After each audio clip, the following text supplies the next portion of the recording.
Okay, guys, my name is Bruno Yannick, and I will talk today how I escaped Poland. I escaped Poland in 1987, and it was few days before Christmas. And I bought plane ticket to Germany for 4 days trip. It wasn't legal because that time I was on the army supervision. Then I couldn't leave my house over 24 hours without asking permission from the general office. And but I did. I said nothing that time. There wasn't, the airports wasn't computerized, and I just bought the ticket. I said nothing, and I land in Germany, Hamburg,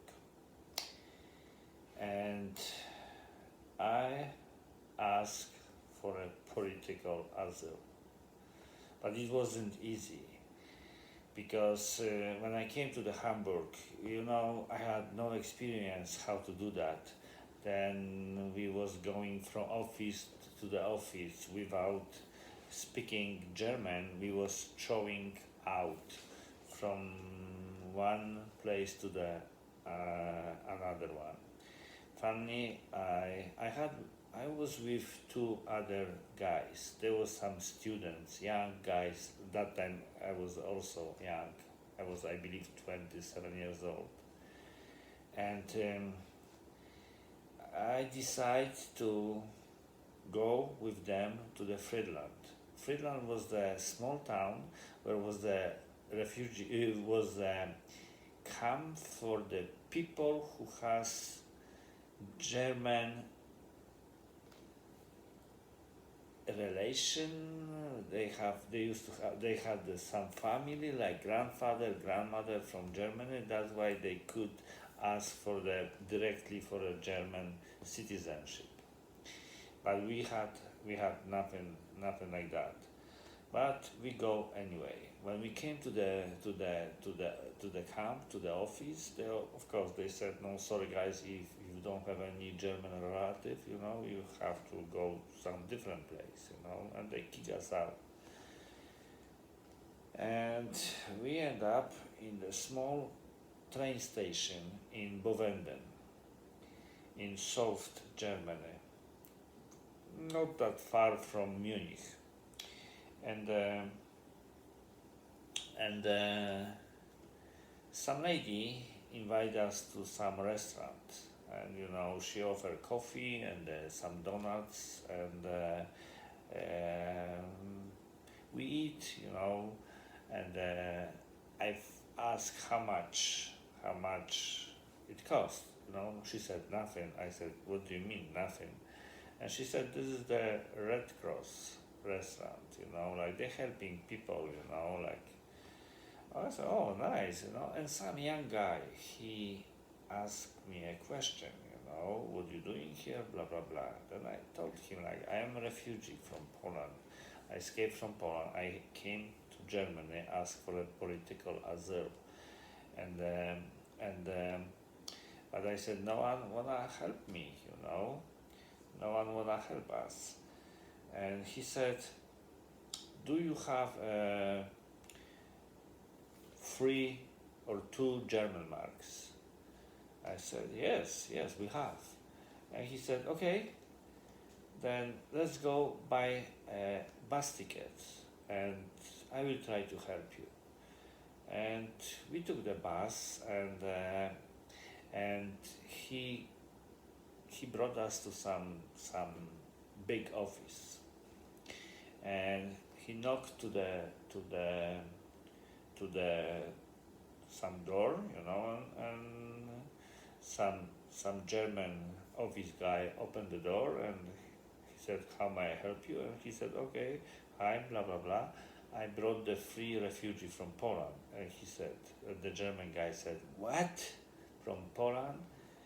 Get out. And he went to the next office, and exactly same situation. Some German guy opened the door and he said, get out. No more refugees. Get out.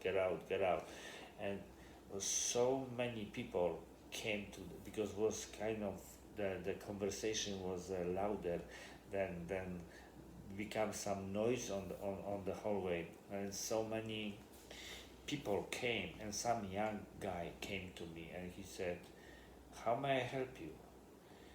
I said, we are a refugee from Poland. We came to ask political asylum. And he said, did you get any abuse by Polish government? I said, yes. Yes. And I said, I was in prison. And he said, do you have any documents to prove that? I said, no, I don't. But I said, I have a witnesses. I have a one witness is the British priest, and the second witness is the German citizen, and this is his name and his phone number. And he said, Nehmen Sie Platz bitte. Nehmen Sie Platz bitte means, sir, have a seat. And they asked me to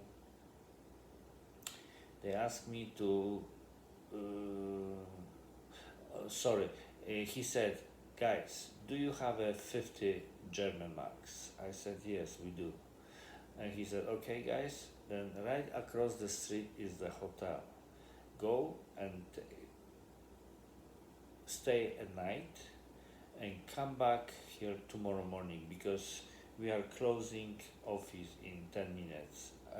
We will have no time to proceed all the documents. Just please come back. We went to the hotel.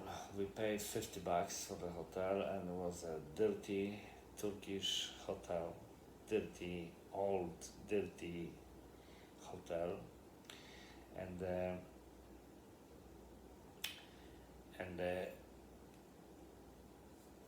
we tried to sleep, we tried to eat something, but I was so stressful, like I couldn't eat, actually I didn't eat for at least 4 days, 3 or 4 days, like I feel horrible, like I become skinny, and my face was like fade,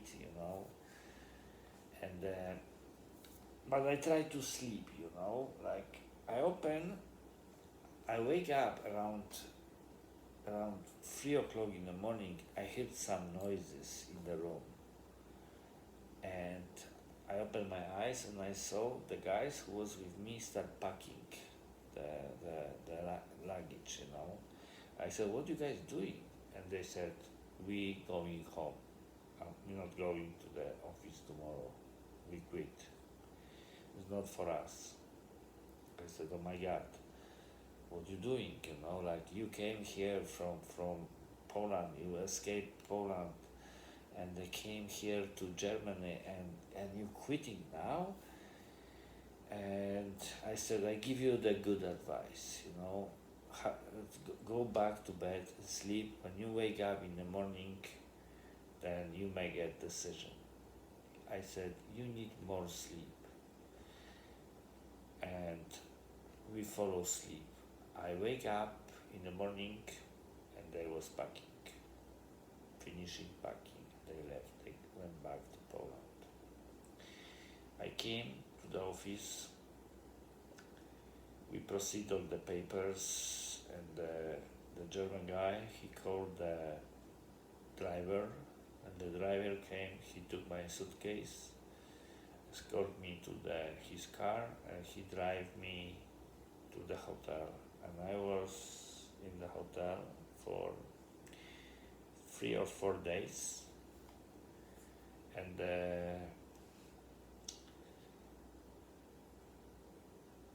I met some Polish lady. She was also in the hotel, and that time I dressed nice. I had the nice, like the coat, and she asked me, did you go to the office in this coat?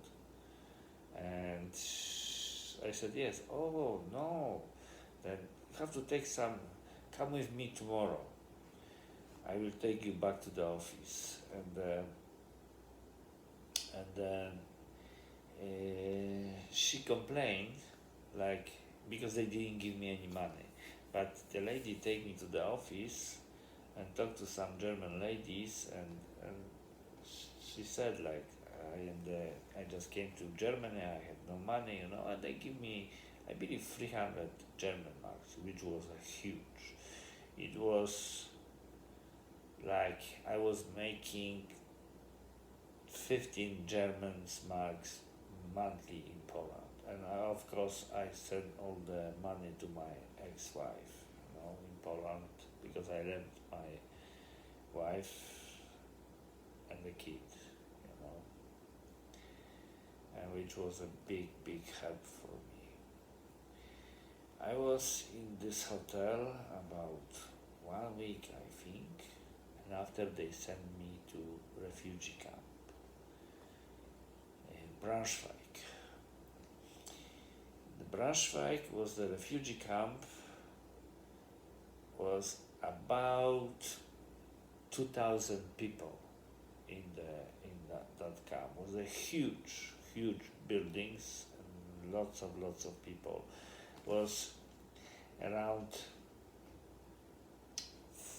maybe 50 Russian people, maybe 20 Bulgarians, maybe 40 Hungarians, was a 60 Polish people, and rest Turkish.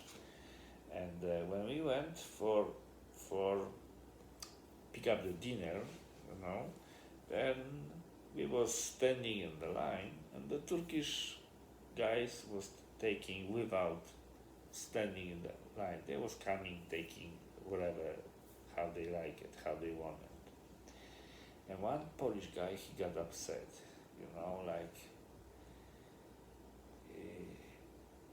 he came to the Turkish guy and he said, "Hey, you, Turkish guy, go back to the line." And the Turkish guy said something in Turkish language, blah, blah, blah, blah, blah, blah. And he said, no, I'm so sorry, I forget. The Polish guy, he was speaking Polish language to him. He said, "Hey, you Turkish guy, go back to the line in Polish language." Of course, the Turkish guy, he didn't understand the Polish, but he knew what he was talking about. And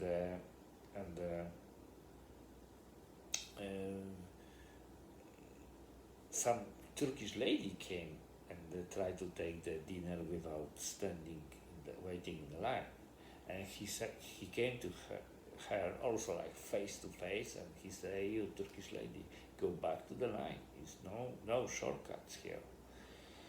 And the Turkish go back to the line, and the guy, he took his dinner and he said to us, "Hey, you guys, watch them, I'm going now to my room, but you watch them. Don't let them take the food without waiting." And I said, what came to my mind that time, I said, "Oh my God, these guys will kill us. Is more than thousands of them, and it is only 60 of us."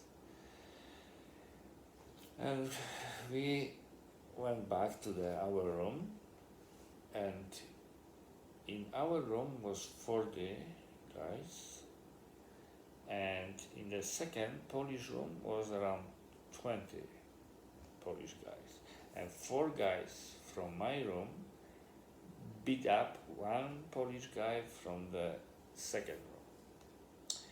And the Polish guy was, he has the black eyes, he was a nose bleeding, and he called police. And but the police didn't come. They came special forces, and it was around 10 o'clock before midnight. And it was like I said before, it was before Christmas. Then it was already dark. It was like middle of the night, and someone said, "Okay, guys, special forces are in the building." And oh my God, we got scared.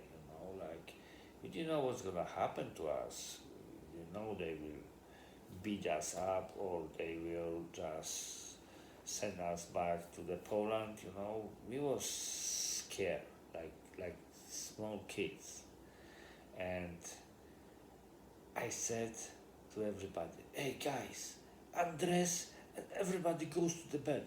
Pretend we are sleeping. Maybe they did do nothing to us. And we undress quickly. We jump to the bed. We turn off the light. And we pretending we sleeping. And a few more minutes later, in the banging to the door, and like in the American movies, they kick the door, and they run to the room, with screaming like on the, like I said before, like on the movie, like screaming like whoa whoa whoa, and they was looking for a light. Where is the switch? And finally they found the switch. They turned on the light, and we saw the guys was standing on top of us.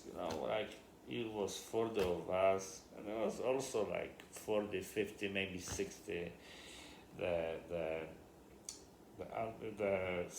special, the soldiers.